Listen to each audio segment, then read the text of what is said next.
भगवान कृष्ण गीता के 30वें अध्याय के 6वें श्लोक में कहते हैं, कर्म इंद्रिय नाम संयत मन से आस्ते मन स्मरण।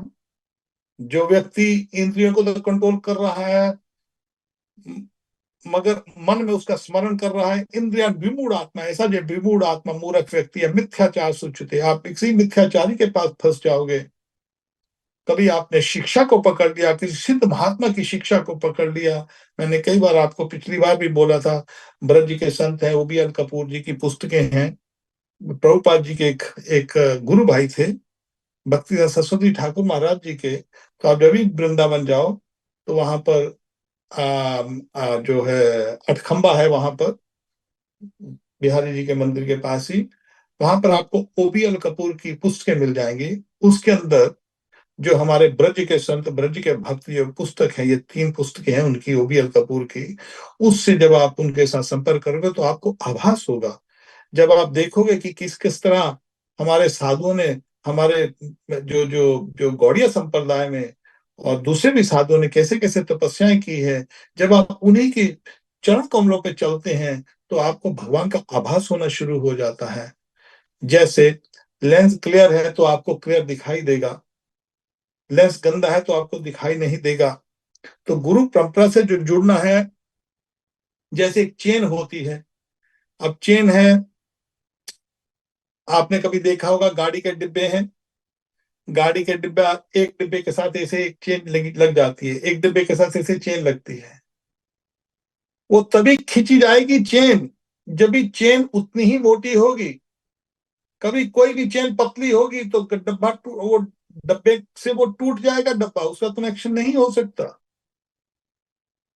तो हमारी जहाँ, जैसे कई बार सोने की चेन होती है, अब उसमें सब कड़ियां एक जैसी होगी, कोई कड़ी वीक होगी तो चेन टूट जाएगी। इसी तरह जो हमारी संप्रदाय है, हमारी वैष्णव संप्रदाय, चारों की चारों संप्रदाय, रामानुज संप्रदाय, निम्बार्का संप्रदाय, मध्वा संप्रदाय, हमारी गौड़िया वैष्णव संप्रदाय, ये जो संप्रदाय हैं ये परमहंसों की संप्रदाय हैं। ये जो परमहंसों की संप्रदाय जिन्होंने सिद्धि प्राप्त की हुई है, उसके अंदर कोई हमारे जैसा मूर्ख व्यक्ति गुरु बन जाएगा, जिसके पास कोई नाम सिद्धि है नहीं, जिसके पास कोई रूप सिद्धि है नहीं, वस्तु सिद्धि है नहीं, वो क्या लेके जाएगा? अरे खुद नहीं जाएगा तो वो अपने दूसरों को क्या लेके जाएगा? तो इसलिए गुरु परंपरा जो है, हम बार बार कहते हैं कि ये जो गुरु परंपरा, हमारी गुरु परंपरा है, ये शिक्षा के ऊपर डिपेंड है। तो कभी आपने शिक्षा से हमारी संप्रदाय को पकड़ लिया तो नाम सिद्धि अवश्य होगी। और फिर भी कभी दीक्षा लेनी पड़े, दीक्षा चाहिए या कोई, फिर भगवान कभी भेज देंगे, ठीक है। और उसके विषय में आगे जो है, आज का जो हमारा प्रोग्राम लेट हो गया, पूरा हो गया है, मगर जो आगे की वस्तु आती, पहले तो शिक्षा को पकड़ी है। बार बार मैं कह रहा हूँ, शिक्षा को पकड़ेंगे, नाम जप करेंगे। चैतन्य महाप्रभु कह रहे हैं, अब संस्थाएं क्या कहती हैं वो कहती रहे, चैतन्य महाप्रभु कहते हैं कि जो दीक्षा पुचारे विधि पेक्षा ना करे, कि ये आप नाम करो। और चैतन्य महाप्रभु ने पूरी हिस्ट्री में केवल 1-2 व्यक्ति को दीक्षा दी, चैतन्य महाप्रभु ने किसको दीक्षा नहीं दी, केवल नाम बांटा।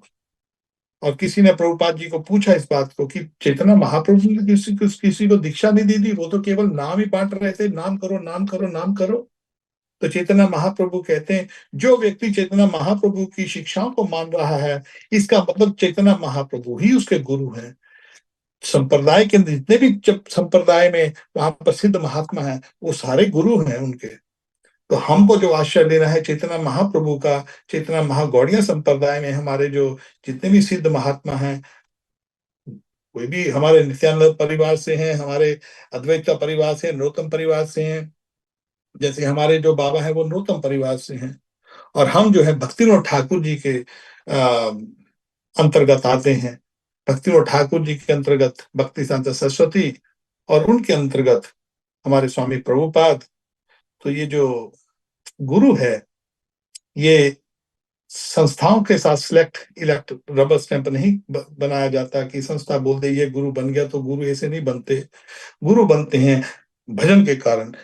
सारी उम्र भजन लग जब आती है, जन्मों जन्मों के भजन होते हैं, तब कहीं जाके कोई व्यक्ति यहाँ पर इस स्थिति में पहुँचता है, जब वो इस स्थिति में पहुँचता है, तो वो जल्दी किसी को दीक्षा-वीक्षा नहीं देता।